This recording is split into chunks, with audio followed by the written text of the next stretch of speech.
nous en venons au projet d'ASES 250, subventions et conventions avec l'association Vert Paris sans Sida. La parole est à Gauthier Caron-Thibault pour le groupe Paris en commun. Merci Madame la maire, mes chers collègues. L'association Vert Paris sans Sida a été créée pour répondre à un défi ambitieux et réalisable, celui de mettre un terme à l'épidémie de VIH-Sida d'ici 2030. Pour cela, il s'est agi jusqu'ici de remplir l'objectif des 3 x 90 fixé par l'ONU-SIDA.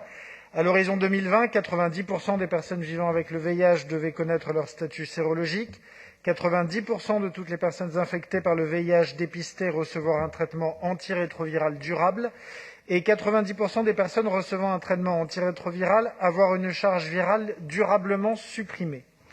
Cette cible aurait semblé impossible il y a 10 ans, avant les conséquents progrès en matière de détection, de prévention et de gestion de la charge virale.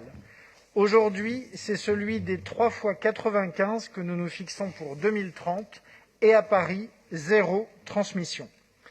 Mais cela ne signifie pas que nous devions cesser nos efforts et Vert Paris sans Sida garde tout son sens pour collecter des fonds publics et privés afin de financer les actions nécessaires autour de 2 objectifs.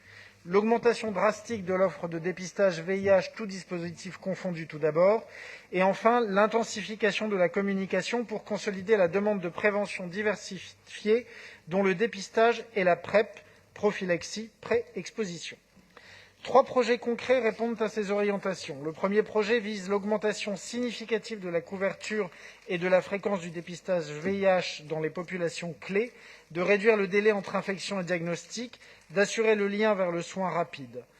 Dans cette optique, l'expérimentation au labo sans ordo, portée par la Ville de Paris, l'assurance maladie et la RS Île-de-France, qui devait se terminer en juin, est maintenue jusqu'au 31 décembre 2020, en lien avec la situation sanitaire.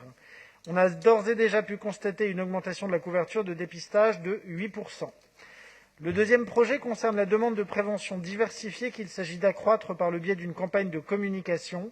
Cela est particulièrement vrai concernant le public migrant, HSH ou hétérosexuel, pour qui les progrès restent encore trop lents à l'heure actuelle.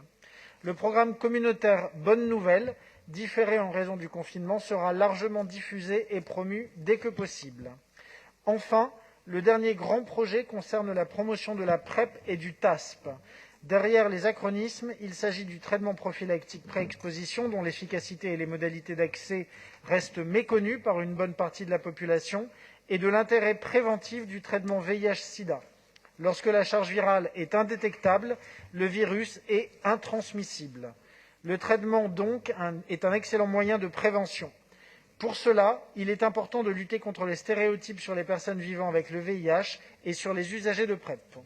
Les actions prévues desservent tout le territoire parisien et plus particulièrement les zones du nord-est de Paris et le centre, où vivent plus particulièrement les grandes populations cibles prioritaires, HSH, personnes migrantes issues d'Afrique subsaharienne, travailleurs et travailleuses du sexe. Elles se font en articulation avec des initiatives similaires prises par le département de Seine-Saint-Denis et la région Île-de-France.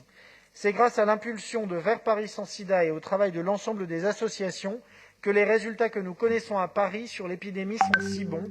Je vous engage donc à lui permettre de continuer et de renforcer son action et de voter pour le projet de délibération qui nous est soumis. Je vous remercie.